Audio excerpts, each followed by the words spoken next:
Halo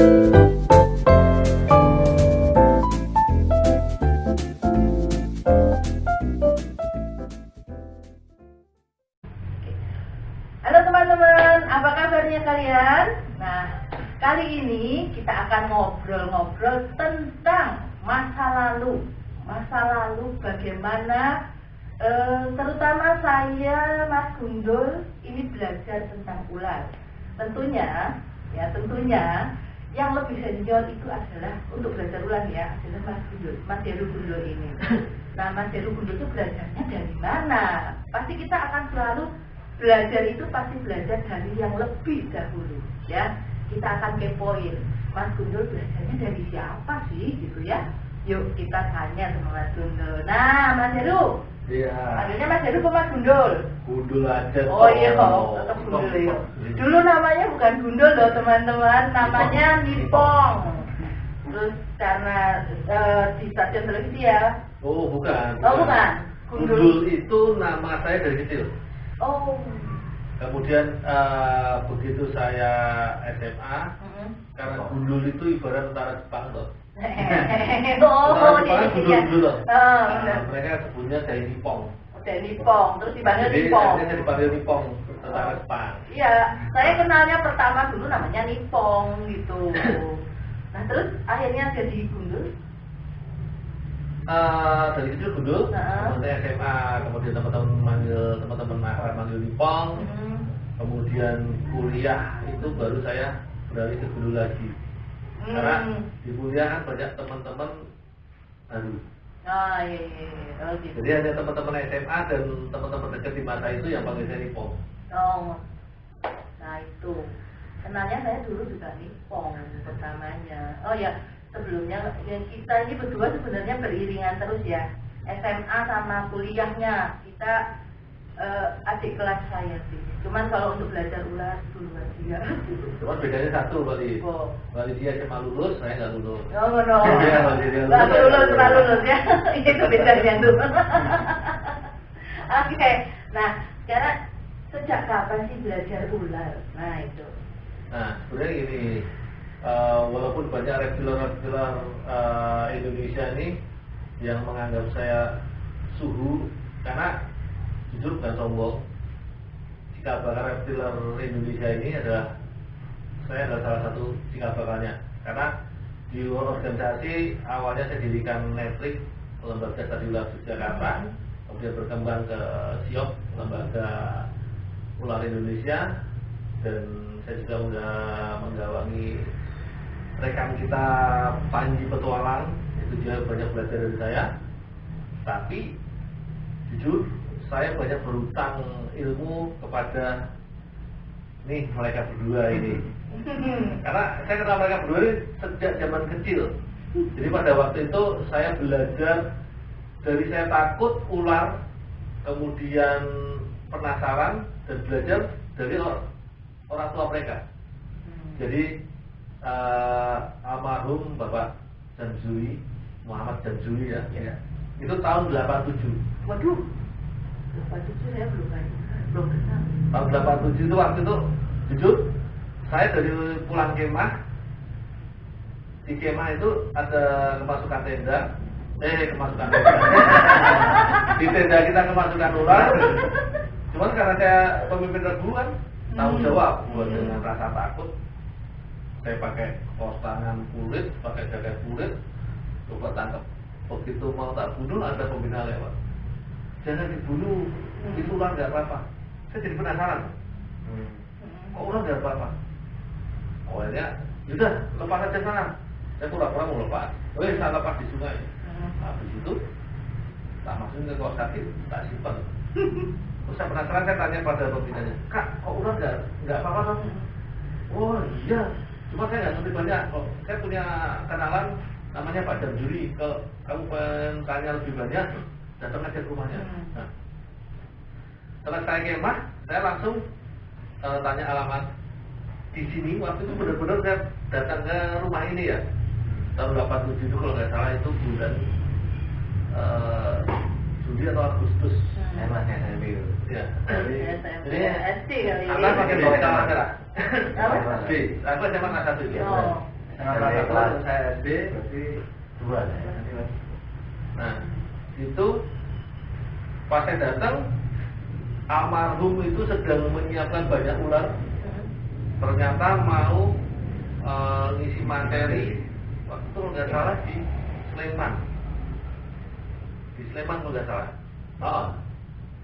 Di satu perkumpulan apa itu, saya lupa namanya. Nah, saya ngomong terang-terangan, Pak Jam, saya dapat rekomend dari Kak Indro untuk tanya-tanya tentang ular ke Pak Jamsuri. Boleh nggak Pak? Oh, boleh, pas. Aku juga mau ngisi materi. Nah, saya ikut ngisi materi seperti penonton. Nah, disitulah pertama kali saya dikenalkan ular dan jadi korban materi. Karena karakter Bapak tahu sendiri, tahu nggak? Begitu beliau menjelaskan ular yang tidak semua ular itu berbahaya. Wah. Bahkan dari sekian banyak ular yang tidak berbisa, bahkan walaupun menggigit sekalipun tidak berbahaya. Pengen tahu contohnya? Buah, saya langsung jadi korban gigitan. Dari situlah, oh ternyata saya benar-benar buktiin bahwa tidak semua ular itu berbahaya. Itu semakin saya dari rasa takut, penasaran dan wow. Akhirnya saya berusaha untuk mencoba belajar. Nah, cuman sampai sekarang saya belum tahu. Saya kenal lama dengan almarhum Bapak Jamsuri, guru saya. Cuman saya malah nggak tahu. Sebenarnya beliau ini belajar ular, tahu ular itu dari tahun berapa Mas Andi? Kalau sejak lahir, ibaratnya kalau anak kecil kan balita baru mulai bisa nyimpan memori ya. Saya 5 tahun sudah ada ular di rumah. Mas Andi 5 tahun, umur 5 tahun Berarti sekitar jadi Bapak sudah bermain ular, sudah? Bentar, Mas Adi lahir tahun berapa tuh? 75. 75. Berarti tahun 80 ya, tahun 80. Ya, saya 87. Berarti 7 tahun sebelum itu Bapak sudah bermain ular. Berarti memang almarhum Bapak Jamsuri ini memang dia benar-benar cikal bakal reptiler Indonesia. Jadi kalau kita mau telusuri ya, jadi saya sendiri bukan apa-apa, karena beliaulah yang membuka paradigma saya dan membuat saya penasaran dan belajar lebih dan lebih lagi. Gitu. Iya. Jadi salah satu ya, mungkin di daerah lain juga ada ya. Jadi beliau ini salah satu di Jogja ini terutama ya, yang khususnya gitu. Nah, sekarang kalau Mas Gundul punya cerita gitu, saya juga punya cerita. Awal saya belajar ular. Nah, ini selalu ada yang nanya.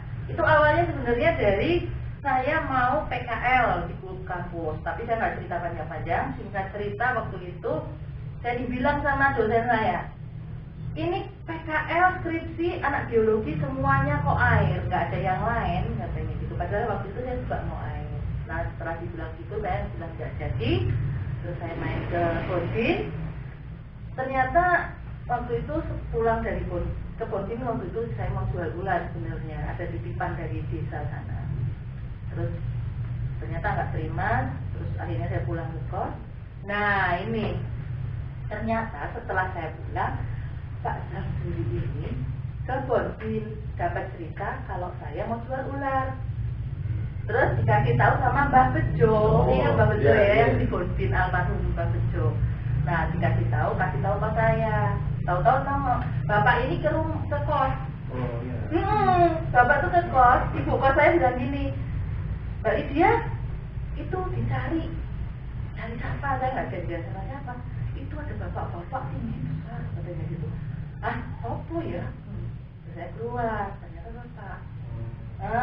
Terus Lydia ya, waktu benar-benar tak inget itu waktu. Lydia ya? Iya, saya Lydia Pak. Katanya kamu mau jual ular katanya. Iya Pak, ularnya diparahkan. Terus singkat cerita nih kita ngobrol, Bapak siapa? Iya, itu pertanyaannya, Bapak siapa? Saya Pak Jamsuri. Saya lagi mau cari ular buat pameran dengan kucing supranatural waktu itu. Nah singkat dari situ kita cerita ngobrol nih, saya sama Bapak itu ngobrol. Nah kamu nek mau tahu ular banyak, macem-macem, main aja ke rumah, lagi banyak itu. Tahun 99 ya. 98. Nah, saya jadi tertarik. Terus akhirnya saya balik lagi ke dosen saya. Saya ngomong sama bu dosen, Bu, saya PKL-nya mau ular. Kaget. Ya, buat apa mau ular gini? Lah, ya nanti boleh apa enggak? Nah, akhirnya ya sambil mereka ini, ya wes tunggu 1 minggu, kemudian tak kabari gitu. Nah, dalam waktu 1 minggu itu kan saya masih free. Terus saya penasaran pengen lihat ular. Akhirnya saya kesini dan saya ketemu sama Gundul, Mas Gundul. Jadi kami di sini ini ketemu. Jadi itu awalnya saya mulai belajar ular ke sininya. Tapi sebelum itu tahun 92. Ya. Nah, 92 itu Mas Gundul ini bikin pameran ya di kampus. Kebetulan kami sekampus. Nah, bikin pameran di kampus itu saya tuh nonton. Nah, tahu-tahu sama Mas Gundul tuh gini, ini lihat katanya gitu. Apa aku bilang gitu? Iki lho, nek mek dolanan ulo. Dikasih untuk kondes, saya nggak salah ya, kondes kecil. Nah. Jadi dulu kita punya ular namanya kondes. Jadi kondes kecil itu dikasih ke saya. Waktu itu belum ada minat pikiran mau belajar, 92 itu belum ada. Cuman saya habis ngobrol sama Mas Gundul ini, saya cuma mikir, kita kok asik ya belajar tentang ular, terus kita bisa berbagi tentang ular. Karena saya melihat Mas Gundul ini waktu pameran itu dia cerita banyak hal gitu. Nah, balik lagi setelah kami ketemu di sini bersama Pak Jam itu, tiba-tiba Mas Gundul ini nyeletuk waktu saya di sini nih di rumah ini ngobrol sambil lihat ular banyak. Nah, Mas Gundul ini bilang gini, Lip, mbok tulung goleke jeneng Latin dalam artian nama ilmiahnya ular-ular ini. Nah, di situ saya terbesit menjadi ide bahwa PKL saya tentang ular, jenis-jenis ular. Nah, itu idenya dari Mas Gundul. Nah, dari situ terus habis itu balik ke Pak Darno, ke Bapak. Saya bilang, Pak, saya mau bikin PKL, gini tentang identifikasi ini. Nah, ya kembali lagi ke Bapak ya. Kalau tadi Mas Gundul korban, saya juga ikut. Iya, korban berikutnya. Tapi kan duluan Mas Gundul tahun 87, saya baru tahun 98. Berapa tahun itu? Tahun 92 itu sempat sih aku ngomong ke Mbak Lydia, tolong cariin ahli di bidang kimia. Karena saya waktu itu saya dapat proyek dari WHO atau WWF itu untuk identifikasi ular juga di Papua. Oh, di Papua. Jadi waktu itu kita dapat proyek besar. Cuman saya butuh untuk melaksanakan itu, saya butuh tim. Jadi ahli biologi dan toksikologi. Jadi untuk mendeteksi bisa, tingkatan bisa, kemudian kameramen. Waktu itu kontrak kita ya lumayan besar untuk mendapatkan satu spesies baru. Itu budget kita cuma 3M waktu itu. Wah, tahun segitu 3M, waduh. Itu tahun 92. Wah, banyak sekali loh. Cuman saya waktu mulai ke Lydia ingat, coba dong ada teman-teman nggak yang tentang toksik, tentang racun. Ya. Ternyata aku untuk mengumpulkan orang-orang yang bisa konsisten waktu itu susahnya setengah mati. Karena waktu itu ingat, aku ingat banget untuk membuat materi bersama almarhum Bapak aja kita sampai ribut. Iya, kayaknya dulu ya, setahu saya loh, Bapak itu kalau sama Mas Gundul nggak pernah akur. Iya.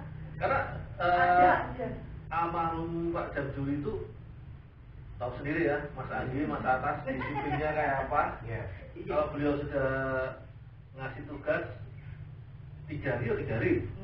Kalau saya nakal aja masih kadang nakal.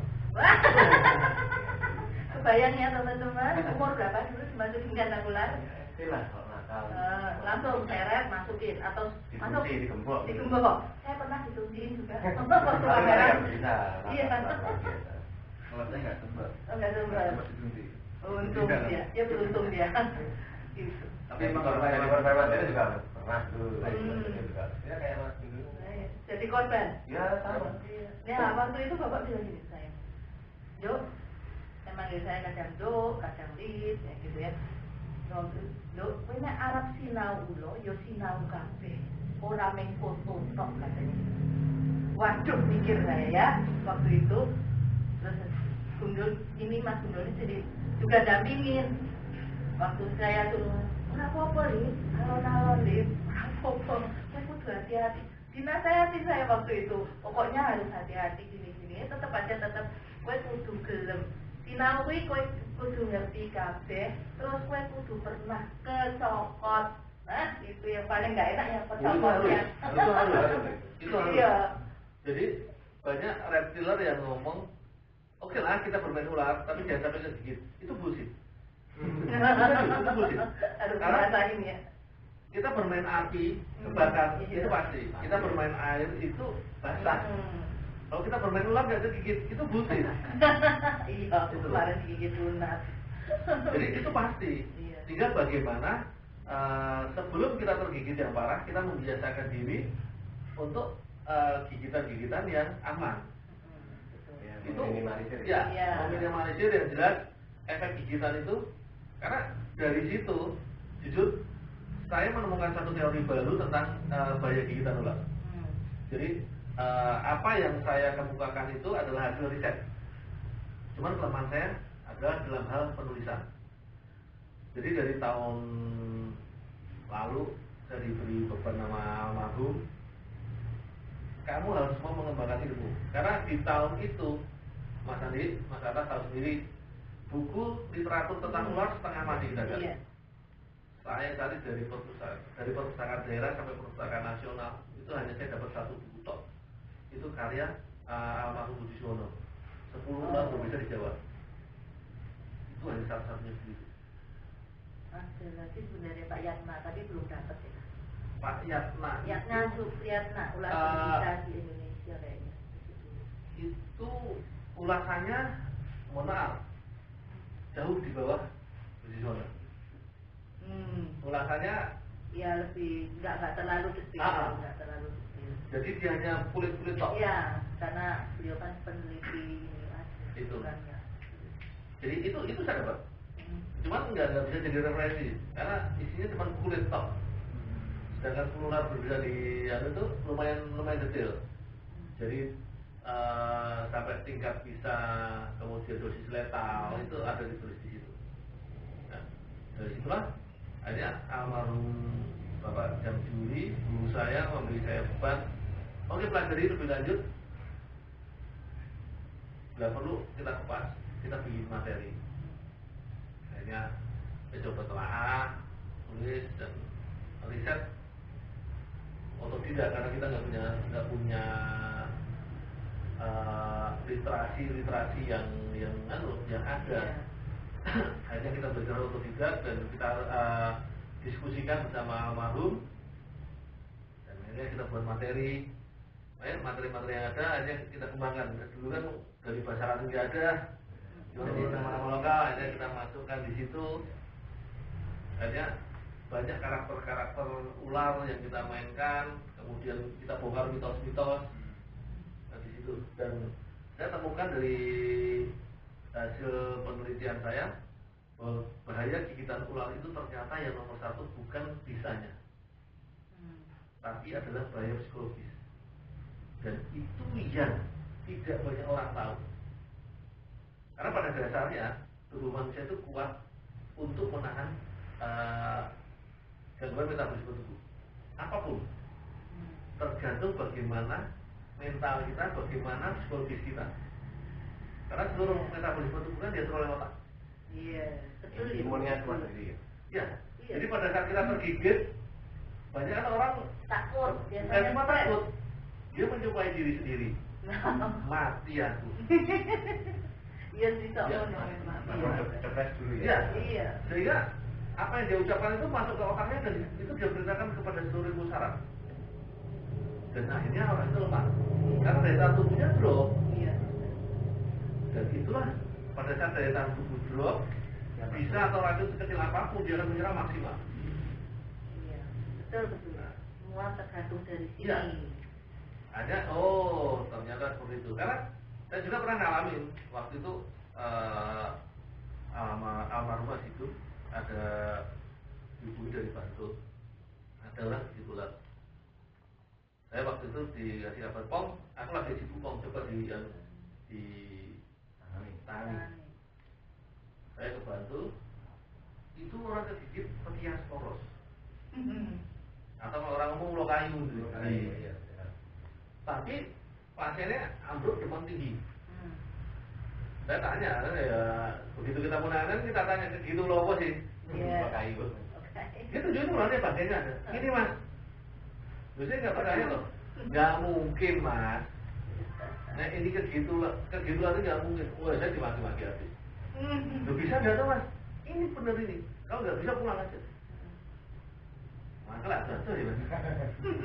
Hanya yakin ini yang gigit? Ya. Oh udah gampang. Pasti sembuh pakarnya. Saya udah saya nggak mungkin nggak bisa Pak. Pasti sembuh Pak Kare. Tolong bikinin susu hangat. Nanti tak coba motor. Asalnya cuma gitu loh. Karena ya, saya tanamkan sugesti kan di pasien bahwa dia pasti sembuh. Kalau boleh susu hangat, barui toh. Saya cuma ngomong ke pasien, Mbak, tenang Mbak, pakarnya gigitan, pakarnya ulo itu kok, kue mesti mari. Tenang Mbak, pakarnya gigitan sudah datang, kamu pasti sembuh. Mas, tolong ini diduin, disuapin susu, sesendok. Baru 3 sendok dari mukanya yang pucat supaya mayat itu berubah berangsur-angsur merah. PD-nya muncul. Iya, karena dia sudah dengar bahwa dia sembuh. Artinya, ya Mbak, bangun minum. Iya benar sembuh. Jadi dari situlah, psikologis itu nomor 1. Iya. Bagaimana kita membangun psikologis? Termasuk sekarang di era corona ini, jangan takut dengan corona. Karena pada saat kalian takut dengan corona, kalian akan termakan oleh corona.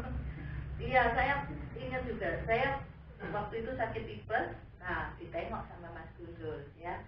Yang jadi malah, waduh, udah nggak suka bubur. Terus waktu itu makannya harus bubur kan, lauknya banyak. Tungguin sama dia.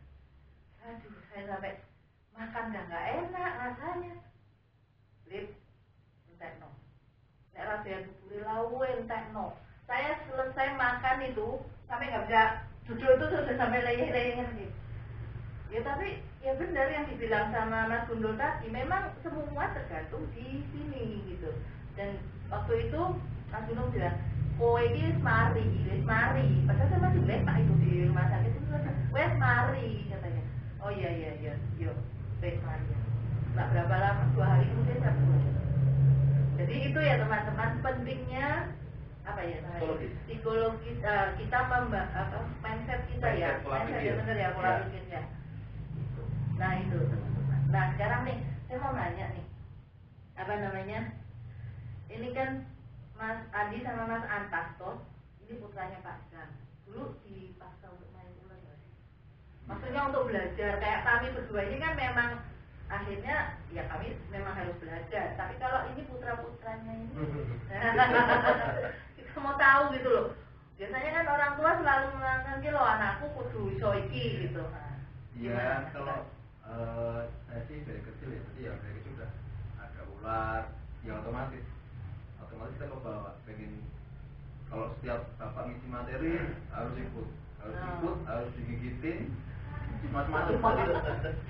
Ular apapun, pokoknya yang saya ingat tuh yang gigitan yang paling sakit tuh ular air apa sih? Piskator. Baru tak Oh putus. iya. Karena memang kalau paling sakit, kalau dia gigit kan mama. Iya, dia punya ini. Yang paling males. Iya. Itu paling males kalau orang. Ayo coloknya, lorong banget ya Pak, males banget ya. Kadang gini jalan itu paling itu yang paling males. Ya. Terus apa derajatnya keluar gak bener-bener.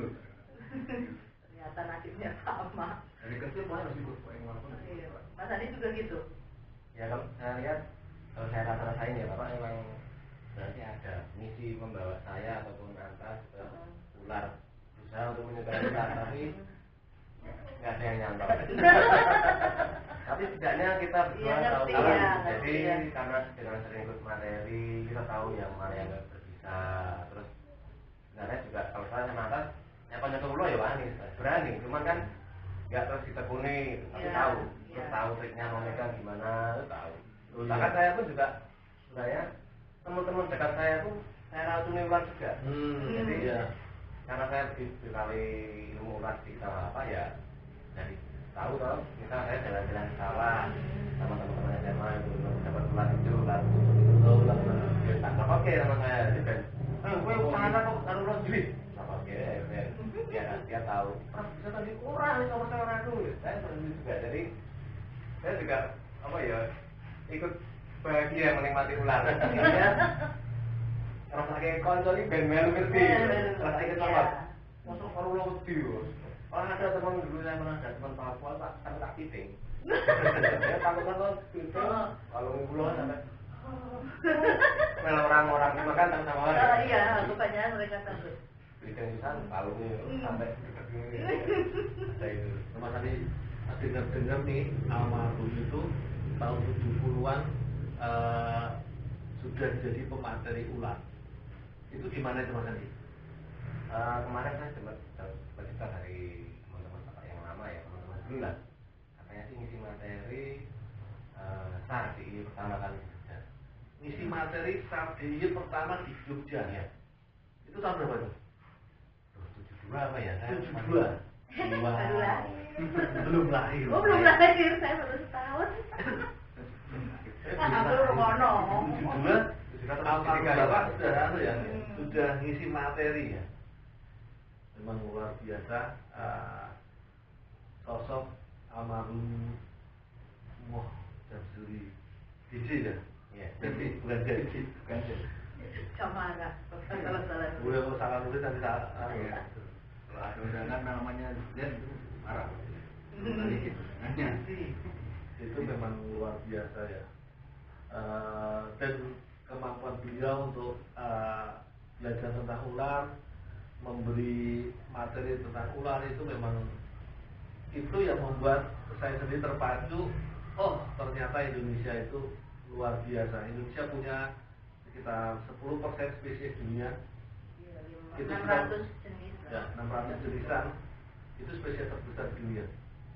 Dan saya sendiri akhirnya terpacu karena kalau cuma di sini-sini aja ya ularnya cuma itu toh. Akhirnya saya mengembara ke barat mencari kitab suci, mencari ular.